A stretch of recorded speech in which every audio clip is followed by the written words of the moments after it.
ሼህ አላሙዲን ከሳውዲ አረቢያ በኢትዮጵያ እንዲሆን ያዘዙት ወደ ቱሪዝም ዘርፉ በስፋት እየገባ ስላለው ሚድሮክ ኢትዮጵያ የምንላችኋለን።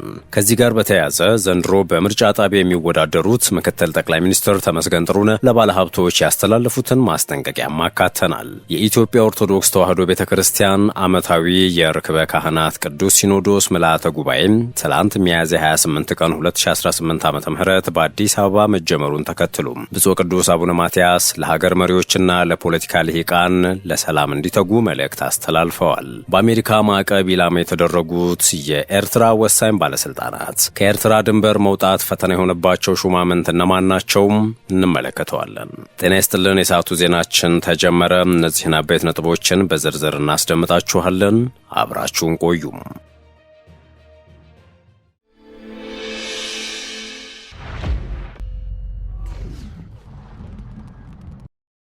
ሼህ አላሙዲን ከሳውዲ በኢትዮጵያ እንዲሆን ያዘዙት ለጣና ቱሪዝም አዲስ ሀብት የተባለለት ግዙፍ ፕሮጀክት በ3.3 ቢሊዮን ብር የሚገነባው የጣና ሆቴል ልማት ፕሮጀክት ይፋ ተደረገ።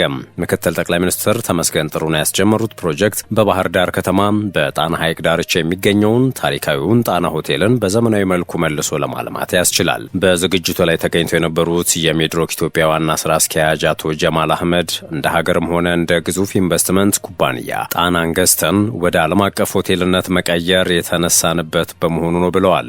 ጀማል ይህን ለማድረግ ብዙ ቆይተናል፣ በዚህ መነሻ ብዙ ስንወቀስበት ቆይተናልም ሲሉ አክለዋል። አሁን መንግስት የኢኮኖሚ ምሰሶች ብሎ ካስቀመጣቸው ዘርፎች መካከል አንዱ የሆነውን የቱሪዝም ዘርፍና አለቃችን ሲሉ የጠሯቸው ባለጠጋው ሼህ መሐመድ አላሙዲን ያስተላለፉትን ራዕይ ለማሳካት በሰሜኗ ድንቅ መዲናችን ባህር ዳር ተዘጋጅተናል ብለዋል። ይህንን ደግሞ በዓለም አቀፍ ደረጃ እውቅና ባገኙ መሐንዲሶቻችን ትጋትና በማሪዮት ሆቴልስ ቴክኒካል ድጋፍ በሚገባ አስበንበት ተዘጋጅተንበት ያቀድነውን ፕሮጀክት በዚህ ሰዓት እንጀምራለን ሲሉም ነው ያከሉት። ሼህ አላሙዲን በኢትዮጵያ ታሪክ ሁለተኛውንና በአፍሪካ ተወዳዳሪ ያልነበረውን ሸራተን ሌክዠሪ ኮሌክሽን ሆቴልን ሲገነቡ ይህ እብደት ነው፣ ለኢትዮጵያ ምን ይሰራል የሚል ተቃውሞ ነበር ሲሉ አስታውሰዋል። ሚድሮክ ኢትዮጵያ በአቶ ጀማል አህመድ መሪነት እንደገና ሲዋቀር አቶ ተመስገን ጥሩነህ ባህር ዳር ላይ አንተ እርሻ ላይ ጎበዝ ነህ፣ ሆቴል ግን አይሆንልህም፣ ይከብድሃል ብለው ነበር ሲሉ በማስታወስ አሁን ግን ይህንን ሆቴል ጨርሼ ደረጃውን የጠበቀ ስራ ሳስረክብ ምክትል ጠቅላይ ሚኒስትሩ ሀሳባቸውን እንደሚቀይሩ ተስፋ አደርጋለሁ ብለዋል። ከዚህ ባለፈ ሼህ አላሙዲን በአዲስ መልኩ ባስተላለፉት ትዕዛዝ መሰረት በኢትዮጵያ 10 የማሪዮት ሆቴል ግንባታ እንዲከናወን ፊርማ ተፈራርመናል ሲሉ ነው የጠቆሙት። ከዚህ ውስጥ አንዱ ታሪካዊውን ጣና ሆቴልን ዓለም አቀፍ አድርጎ የማዘመን ፕሮጀክት ነው። ከዚሁ ጋር በተያያዘ ምክትል ጠቅላይ ሚኒስትሩ ተመስገን ጥሩነህም መልእክት አስተላልፈው ነበረ። ተመስገን ከዚህ ምርጫ በኋላ አሸናፊ ከሆንን የመጀመሪያው ጠባችን የሚሆነው ከባለ ሀብቶች ጋር ነው ብለዋል። ዘንድሮ በባህር ዳር የምርጫ ጣቢያም ብልጽግና ፓርቲን ወክለው ለሕዝብ ተወካዮች ምክር ቤት የሚወዳደሩት አቶ ተመስገን ጥሩነህ ናቸው። ምክትል ጠቅላይ ሚኒስትሩም ዘንድሮ ምርጫውን ካሸነፍን የመጀመሪያው ጠባችን መሬት ወስደው ሳያለሙ በቀሩ ባለሀብቶች ላይ ነው ብለዋል። ባህር ዳር ሰላም ነው፣ ተመልሳችሁ የወሰዳችሁትን መሬት አልሙ፣ ካልሆነ እንጋጫለን ሲሉ ነው መልእክታቸውን ያስተላለፉት።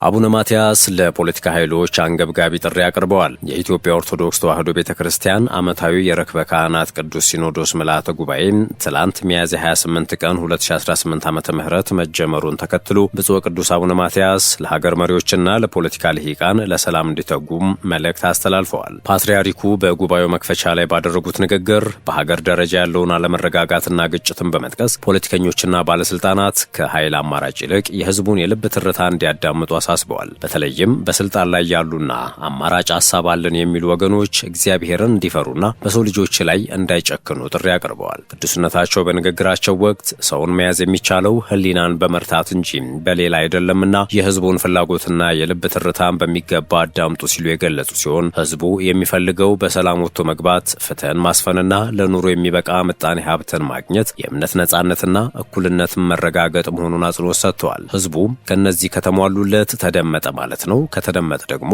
እሱም በበኩሉ ያደምጣል ይከተላልም። ስለሆነም ለሁሉም ወገኖቻችንና ልጆቻችን የምናስተላልፈው ወቅታዊ ጥሪ ችግሮቻችንን በሰላምና በሰላም ብቻ ለመፍታት ተባበሩ የሚል ነው። ከዚህ ውጭ የሚደረገው አማራጭ ሁሉ ለዘላቂ ሰላማችን አይበጅም እንላለን በማለትም ማጽኖት አሳስበዋል። በሀገሪቱ ለተከሰተው መለያየትና ግጭት የሃይማኖት አባቶችም ኃላፊነታቸውን በአግባቡ አለመወጣታቸውን የጠቀሱት ፓትርያርኩ ተልዕኳችንን በአግባቡ አለመወጣት አንድ ነገር ሆኖ የዓለሙ መሳሪያ መሳሪያ ሆነን መገኘታችን በእንቅርት ላይ ጆሮ ደግፍ ሆኖ ይስተዋላል በማለት ወቅታዊውን የቤተ ክርስቲያንና የሀገር ፈተናን ገልጸዋል። ፓትርያርኩ እንደተናገሩት የቤተ ክርስቲያን ተልእኮም በውስጡ የእርቅ የሰላምና የአንድነት ሚስጥርን የያዘ ቢሆንም የሃይማኖት መሪዎች ተልእኳቸውን በሚጠበቀው መጠን ባለመወጣታቸውም በዓለም ላይ መለያየትና ግጭት እንዲሰፍን ምክንያት ሆኗል። ይህንኑ ሲያብራሩም እኛ የክርስቶስ መልእክተኞች እንደ ቃሉ ራሳችንን ክደን በሚጠበቀው መጠን ተልእኳችንን መወጣት ብንችል ኖሮ አሁን በዓለማችን የተፈጠረው መለያየትና ግጭት አይኖርም ነበር በማለት ወቅታዊውን ፈተና አንስተዋል። አክለውም ፓትርያርኩ የሃይማኖት አባቶች ከስህተታቸው ታርመው የዓለሙ መሳሪያ መሆናቸውን እንዲያቆሙና ህዝቡን ወደ አንድነትና ፍቅር እንዲያመጡ አሳስበዋል። በሀገሪቱ በተለያዩ የስልጣን እርከኖች ላይ የሚገኙ መሪዎችና የፖለቲካ ልሂቃንም እግዚአብሔርን በመፍራት ህዝባቸውን እንዲያገለግሉ ጥሪ አቅርበዋል። በመጨረሻም ማንኛውም አይነት የሀገር ውስጥ ችግሮች በሰላማዊ መንገድ ብቻ ሊፈቱ እንደሚገባ በማሳሰብ ከዚህ ውጭ የሚደረገው አማራጭ ሁሉ ለዘላቂ ሰላማችን አይበጅም ሲሉ ፓትርያርኩ የመደምደሚያ መልእክታቸውን አስተላልፈዋል። ዓመታዊ ጉባኤው ለሚቀጥሉት ቀናት በተለያዩ የቤተ ክርስቲያንና የሀገር ጉዳዮች ላይ በመምከር ውሳኔዎችን ያሳልፋል ተብሎ ይጠበቃል። ዜናችን እንደቀጠለ ነው። በአሜሪካ ማዕቀብ ኢላማ የተደረጉ የኤርትራ ወሳኝ ባለስልጣናት።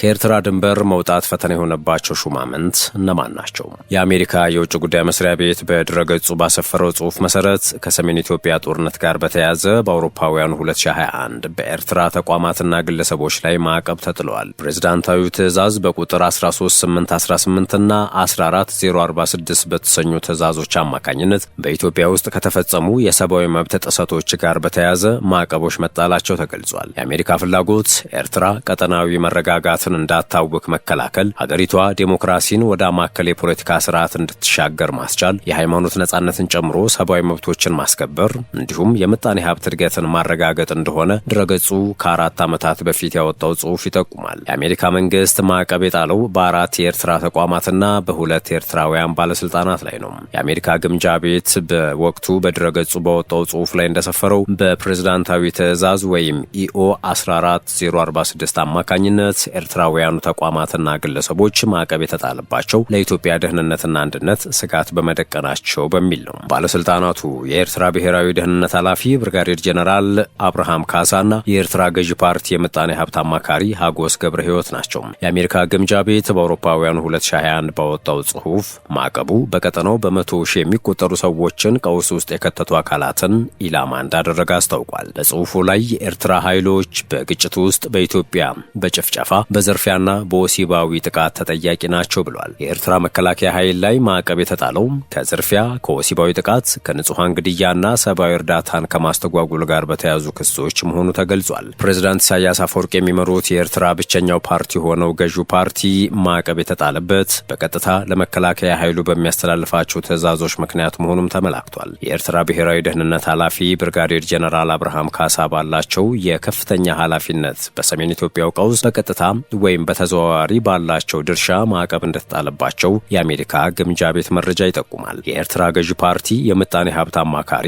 እንዲሁም የሬድ ሲ ትሬዲንግ ኮርፖሬሽን ዋና ስራ አስኪያጅ ሀጎስ ገብረ ሕይወት ላይ ማዕቀብ የተጣለው ለፓርቲው ከተሰጠ የፋይናንስ ግብዓትና የቴክኒክ ድጋፍ ጋር በተያያዘ እንደሆነ ተገልጿል። በተጨማሪም የገዢው ፓርቲ ንብረት የሆነው ህድሪ ትረስትና ሬድ ሲ ትሬዲንግ ኮርፖሬሽንም በማዕቀቡ ውስጥ ተካተዋል። በአውሮፓውያኑ ነሐሴ 2021 ላይ የአሜሪካ ግምጃ ቤት ባወጣው መግለጫ ላይ የኤርትራ ጦር ኃይል ኤታማዦር ሹም ጄኔራል ፊልጶስ ወልደ ዮሐንስ የጅምላ ግድያ፣ ዝርፊያና ወሲባዊ ጥቃትን ጨምሮ ከሰብአዊ መብት ጥሰቶች ጋር በተያያዘ ማዕቀብ እንደተጣለባቸው አስታውቋል። ጄኔራል ፊልጶስ ወልደ ዮሐንስ በአሜሪካ ውስጥ ባላቸው ንብረትና ገንዘብ ላይ እንዲሁም ሌሎች ጥቅማ ጥቅሞች ላይ የእቀባ መጣሉ ይታወሳል። ከዚህ በተጨማሪ በአውሮፓውያኑ ታህሳስ 23 2009 የተባበሩት መንግስታት ባሳለፈው የውሳኔ ሐሳብ ሪዞሉሽን 1907 መሰረት ኤርትራም በሶማሊያ አልሻባብን በመደገፍ ተከሳ ማዕቀቦች ተጥለውባታል። የኢትዮጵያ መንግስት ያቀረበውን ሐሳብ የአውሮፓ ህብረት፣ የአፍሪካ ህብረትና የምስራቅ አፍሪካ የልማት በይነ መንግስታት ባለስልጣን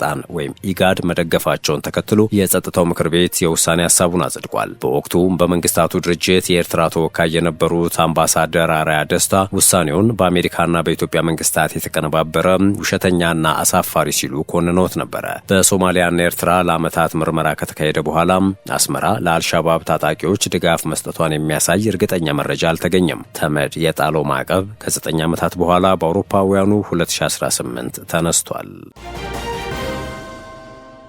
ወደ ውጭ ጉዳዮች እናምራችሁ።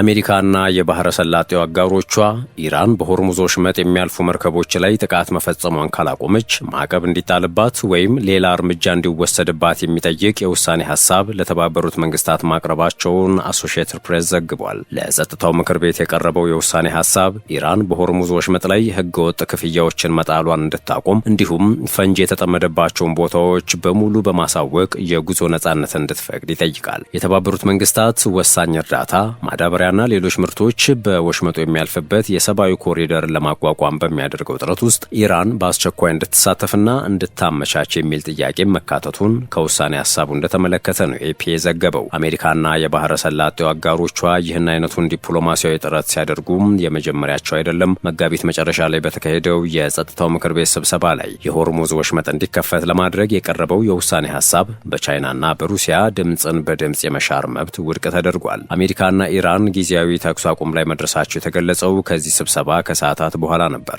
የአሜሪካ የውጭ ጉዳይ ሚኒስቴር ማርኮ ሩቢዮ ማክሰኞ ዕለት ባወጡት መግለጫ ኢራን ወሽመጡን ለመዝጋት በመሞከር መርከቦችን እንደምታጠቃ በመዛት የባህር ፈንጂዎችን በማጥመድና ክፍያ ለመሰብሰብ በመሞከር የዓለምን ኢኮኖሚ አግታ መያዝም ቀጥላለች የሚል ክስ አቅርበዋል። ለጸጥታ ምክር ቤት የቀረበው ውሳኔ ሐሳብ በመጪዎቹ ቀናት ድምፅ ይሰጥበታል ብለው እንደሚጠብቁም ሩቢዮ ለጋዜጠኞች ተናግረዋል። አሜሪካ በሰነዱ ላይ ያደረገችው አነስተኛ ማስተካከያ በምክር ቤቱ የሚገኙ የቴህራን አጋሮች ውድቅ እንዳያደርጉት የታለመ እንደሆነ ግን እርግጠኛ ለመሆናቸውን ገልጸዋል። እንደ ኤፒ ዘገባም በውሳኔ ሐሳቡ ላይ ኃይል መጠቀምን የሚፈቅድ አገላለጽን በማስወጣት ማስተካከያ ተደርጓል። ይህም በማዕቀብ እንዲተካ ተደርጓል። ውድ ቤተሰቦቻችን የሰዓቱ የዜና ጥንቅራችን ይህን ይመስል ነበር። ስለተከታተላችሁን ከልብ አመሰገንን። በያላችሁበት ሰናይ ጊዜን ተመኘን።